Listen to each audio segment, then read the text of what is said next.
लोकतांत्रिक क्षेत्र में यदि आप सरकार की कामों में कमियां निकालते हैं, और एक तो काम में कमी आप अपने तरीके से बोल के निकाल सकते हैं, दूसरी तरीका है कि उस पद पे बनना, मजबूती पाना और चुनाव लड़ना, एक प्रतिनिधि बनकर सरकार के विपक्ष में बोलना, ये भी एक दूसरा पहलू होता है। और विधानसभा का चुनाव भी है बिहार में, इसके मद्देनजर भी कई पार्टियां जो है वो तैयारी कर रही हैं और सरकार के कामों की कमियां गिनवा रही हैं। उसी में से एक राष्ट्रीय रिपब्लिकन पार्टी जो है 2018 में इसका गठन हुआ और ये पार्टी कई राज्यों में चुनाव भी लड़ चुकी है। राष्ट्रीय अध्यक्ष दिल्ली से हैं और महाराष्ट्र जैसे क्षेत्र में, पंजाब जैसे क्षेत्र में ये पार्टी चुनाव लड़ चुकी है। मतलब राष्ट्रीय स्तर पर भी इसकी कह सकते हैं कि पांव पसार रहा है ये पार्टी, और बिहार में भी इसको लेकर पूरी तैयारी की जा रही है, जहां बिहार सरकार 225 सीट जीतने का दावा कर रही है, वही ये पार्टी जो है 243 सीट पर इस बार चुनाव लड़ने का दावा ठोक रही है। हमारे साथ जुड़े हैं, 2018 में इस पार्टी की स्थापना हुई। सर, सबसे पहले स्वागत है आपका हमारे चैनल में। धन्यवाद आपका। किस पद पे है इस पार्टी? हम बिहार प्रदेश रिपब्लिकन पार्टी का प्रदेश अध्यक्ष हूँ और तीसरा मोर्चा जो बिहार में आदरणीय वीवी सिंह के नेतृत्व में जो बना है उसका भी एक मैं अंग हूँ। और राष्ट्रीय अध्यक्ष कौन है? हमारे मिर्जा मेहता बेग साहब, इसके मिर्जा मेहता बेग साहब हमारे अध्यक्ष है और बहुत पुराने समाजवादी नेता वो हैं। दिल्ली में उनका एक नाम है, देश में उनका नाम है, और बहुत पुराने जननायक कर्पूरी ठाकुर के साथ और राम साहब के जो सुप्रीम कोर्ट के बहुत बड़े वकील थे, उनके साथ उन्होंने काम किया। राम जेठमलानी साहब के साथ उन्होंने काम किया, रामदास अठावले के साथ काम किया। एक बहुत बड़ा उनका नाम है और उन्होंने पार्टी को गठन किया है। और पार्टी का गठन इसलिए किया गया है क्योंकि तत्कालीन जो लोकतंत्र में जो भारत की जो सरकार है और 78 वर्ष का जो शासन करने वाला विपक्ष में अभी बैठा हुआ कांग्रेस जो सरकार है, भारत के आवाम को सामाजिक न्याय नहीं कर पाया है। मतलब अभी आप एनडीए और इंडिया गठबंधन दोनों को बोल रहे हैं? जी, दोनों ही काम नहीं कर जी जी। उसका कारण है कि 78 वर्ष आजादी का हो गया, देश में प्रथम पंडित जवाहरलाल नेहरू ने काका कालेलकर आयोग का गठन किया था कि वंचितों को हम न्याय करेंगे। लेकिन वो रिपोर्ट आया, रिपोर्ट को लागू नहीं किया गया, मंडल आयोग बना, मंडल आयोग को लागू नहीं किया गया। और अभी जो नरेंद्र मोदी जी का जो सरकार है, उन्होंने बहुत इसको लोकप्रियता से कहे कि बहुत पुरानी हो गई है कमिटी, इसलिए हम जस्टिस रोहिणी समिति का निर्माण करके वंचितों को संख्या अनुपात में भागीदारी देंगे। 2017 में इन्होंने निर्माण किया और अभी तक उसका रिपोर्ट पार्लियामेंट में आ गया, राष्ट्रपति महोदय के पास चला गया, लेकिन सरकार वंचित वर्गों को, यानी जो बिहार में अत्यंत पिछड़ा जाति वर्ग जो है, इसको न्याय देने में नरेंद्र मोदी सरकार और इंडिया गठबंधन के लोग, यानी सत्ता और विपक्ष दोनों विफल है। राष्ट्रीय रिपब्लिकन पार्टी दोनों विफल है, तो आप लोग अपना जगह कैसे बनाइएगा? देखा जाए तो अभी दोनों में खींचतान चल रही है, इस बीच में ये तीसरी पार्टी जो रिपब्लिकन है, ये कैसे जगह? हम बिहार के आवाम को और देश के आवाम को इनकी कार्य को बताना चाह रहे हैं कि देखिए, 78 वर्षों से सत्ता और विपक्ष में बैठ के भारत के आवाम को, चाहे वो किसी भी वर्ग को हो, कैसे इन लोगों ने ठगा है। जिस देश के 87 करोड़ लोगों को प्रतिदिन का 20 रुपया आमदनी हो, उस देश के संसद को 2 लाख पेमेंट लेना कहाँ का न्याय है? माने इस तरह लोकतंत्र को उन लोगों ने लूट रहा है, जिसका क्या कहा जाए, आप लोग हमसे ज्यादा बेहतर जानते हैं। अभी राहुल गांधी बार बार भारत जोड़ो अभियान चला रहे हैं, उसके बाद उनका मोहब्बत का दुकान खोल दिए हैं, संविधान सुरक्षा आंदोलन कर रहे हैं और उन्होंने बहुत बड़ा स्ट्रक्चर दे रहे हैं। मोदी जी आज सिंदूर का पेड़ भी लगाए, वो बाद में बताएंगे वो पेड़ क्या लगाएंगे। मोदी जी का तो पार्टी में जितने भी अधिकांश जो नेता है, सिंदूरों का अपहरण कर रहे हैं। सिंदूर का अपहरण? जी, माँ बेटी बहन उनके बहुत से मंत्री और बहुत से विधायक है जो जिन पर चार्ज लगा हुआ है, और नरेंद्र मोदी और अमित शाह जी आंख बंद करके देख रहे हैं। अभी बिहार में देखिए, हमारा सुशासन बाबू की सरकार में अभी तत्कालीन मुजफ्फरपुर में कितना बड़ा कांड हुआ कि 7 वर्ष के बच्ची के साथ रेप करके उसका गला काट दिया गया, उसका आस्तन काट दिया गया, पेट को चीर दिया गया। इतनी जगह कार्रवाई हुई है, 2 डॉक्टरों को निलंबित किया क्या ये सब तो चलते रहता है। और ऐसे लोगों को फांसी दे देना चाहिए डॉक्टर को। जो डॉक्टर 1.5 लाख 1 लाख रुपया लेता है और 9 घंटा के बाद पीएमसीएच में उस इतना जघन्य अपराध के बाद उसको भर्ती किया जा रहा है। हो सकता है कि पहले अगर भर्ती होता तो बच्ची बच जाता, वो देश का प्राइम मिनिस्टर भी बन सकती थी।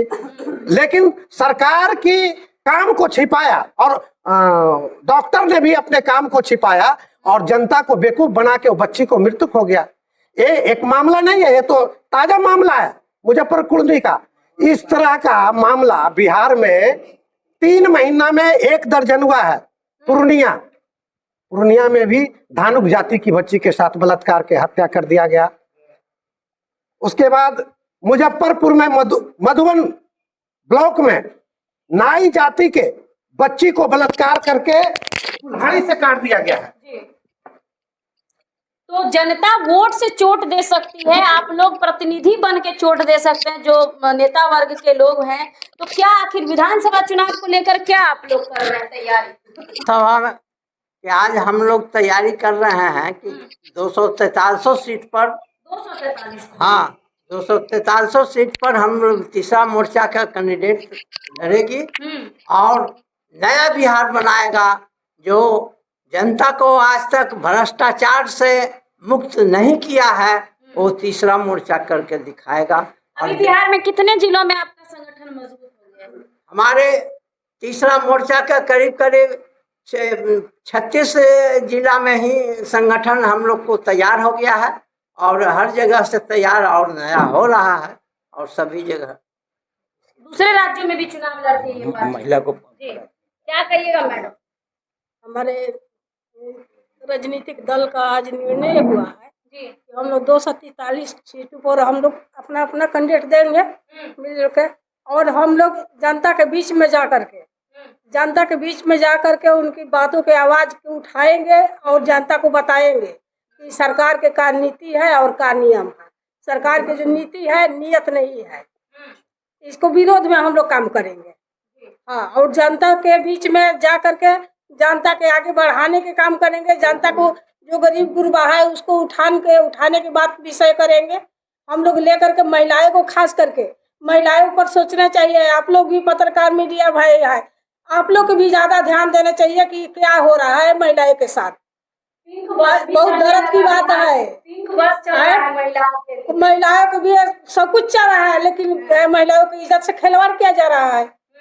हर जगह महिलाओं को निंदा किया जा रहा है। ये दिखावटी है अपने वोट के लिए।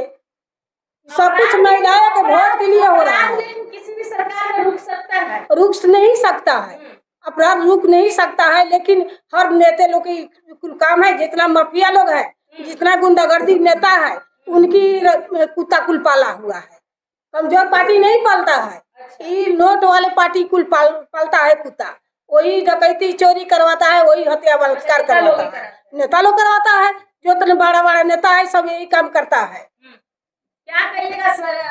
सब पार्टी की अपनी अपनी चुनावी घोषणाएं हैं। कोई माई बहन मान योजना बोल रहा है, कोई कुछ बोल रहा है। आप लोग भी चुनाव लड़िएगा, आप लोग का क्या घोषणा है सर? आज हमारी तीसरा मोर्चा की बैठक थी जी, और इसमें निर्णय लिया गया है कि सभी दल के लोग जी, अपने कैंडिडेट का सूची बना करके जमा करें, उस पर विचार होगा। और महीना में 2 कार्यक्रम हम लोग करते हैं मोर्चा की तरफ से। जी, अभी 9 तारीख को मुजफ्फरपुर घटना के विरोध में पटना के गांधी मैदान कारगिल चौक पर उसके विरोध में हम लोग उतरेंगे 9 तारीख को 4 बजे से। और सभी गठबंधन के लोगों का अपना अपना कार्य क्षेत्र है, कार्यशैली है, और उसके जरिए हम लोग चाहते हैं कि हर मोर्चा के लोग जिस जिला में बैठक करेंगे हम लोग जा करके उनकी शक्ति प्रदान करें।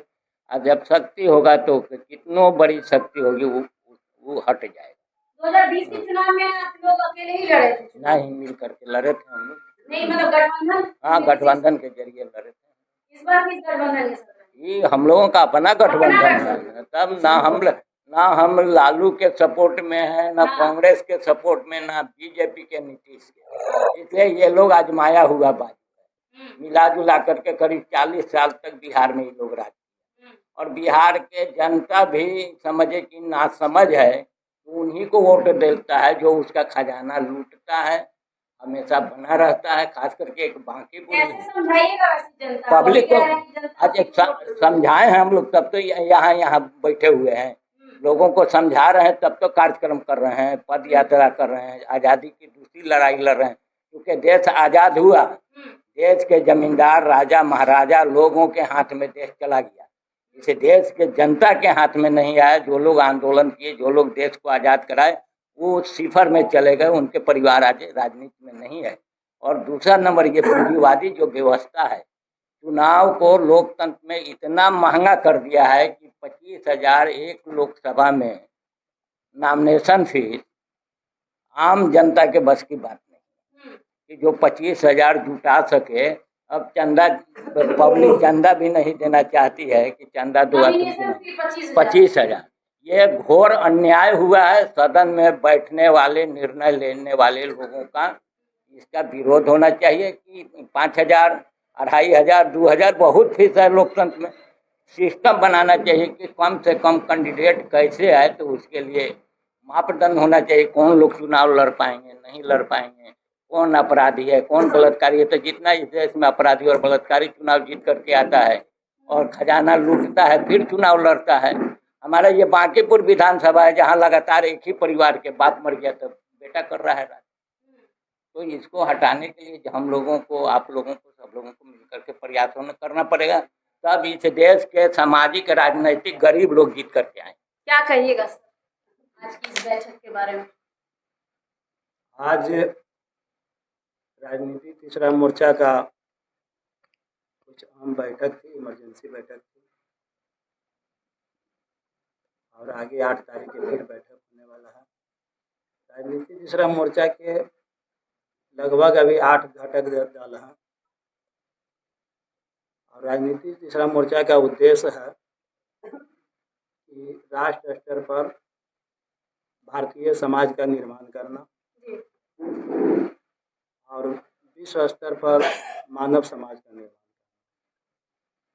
देश और राज्य में जो निरादर और गरीबी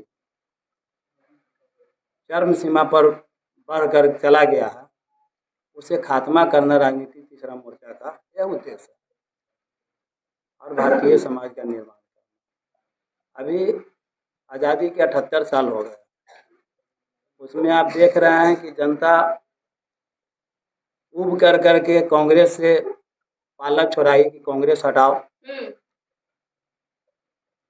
भाजपा लाओ। भाजपा को भी 11 साल देख लिया, जो कांग्रेस अभी तक, भाजपा को तीसरा बार लाया गया, तीसरा बार आ गई। वही बात कर रहे हैं, जो कांग्रेस 40 साल में देश के ऊपर 41 लाख करोड़ का कर्ज किया, जबकि देश आज़ाद हुआ था तो 18 करोड़ रुपया लेनदारी थी। आज देश के ऊपर विदेशी कर्ज 241 लाख करोड़ हो गया। कांग्रेस ने 41 लाख करोड़ कर्ज दिया और उसको बढ़ा करके भाजपा वाला 241 लाख करोड़ कर दिया। उसके बाद भी यहाँ महंगाई ख़त्म नहीं हुआ, भ्रष्टाचार ख़त्म नहीं हुआ, बलात्कार बढ़ते जा रहा है, चोरी डकैती बढ़ते जा रहा है। 80 करोड़ लोगों को 5 किलो अनाज पर जिंदा रहने को मजबूर कर दिया। देश का 90% संपदा 10% के लोगों के हाथ में चला गया। 10% जो देश का संपदा बचा हुआ है, उसमें 90% के लोग गुजारा कर रहे हैं। तो आने वाला समय मैं समझता हूं कि देश गुलाम ना हो जाए, उसके लिए वीपी सिंह के नेतृत्व में राजनीति तीसरा मोर्चा यह बना है। इसके पहले बिहार में इसी को देखते हुए कांग्रेस के लंगा नाच को, भाजपा के लंगा नाच को देखते हुए उन्होंने शोषित समाज दल का निर्माण किया था और रामस्वरूप वर्मा जी ने अर्जक संघ का निर्माण किया था, जिससे कि ब्राह्मणवाद खत्म हो, मानववाद आए और आर्थिक और राजनीतिक गैर बराबरी जो जनता के बीच में है, कुछ 10% अमीर होते जा रहा है और 90% गरीब होते जा रहा है, उसके खात्मा के लिए शोषित समाज दल का निर्माण हुआ। आज राजनीति तीसरा मोर्चा में शोषित समाज दल घटक दल के रूप में है। मैं कितने घटक दल हैं इसमें? 8 घटक दल हैं। मैं शोषित समाज दल का राष्ट्रीय महामंत्री हूं और राजनीति तीसरा मोर्चा का सह संयोजक। तो इस बार हम लोगों ने यह अपने प्रयास से, अथक प्रयास से बिहार में 243 सीट पर राजनीति तीसरा मोर्चा के घटक दल को उतारेंगे और जो राजनीति तीसरा मोर्चा का जो सिद्धांत बना है, नीति बना है, उसे जन जन तक पहुंचाएंगे। देश विश्व गुरु कब बनेगा? जब शिक्षा को जो है से निःशुल्क किया जाएगा, दुरुस्त किया जाएगा, अनिवार्य किया जाएगा।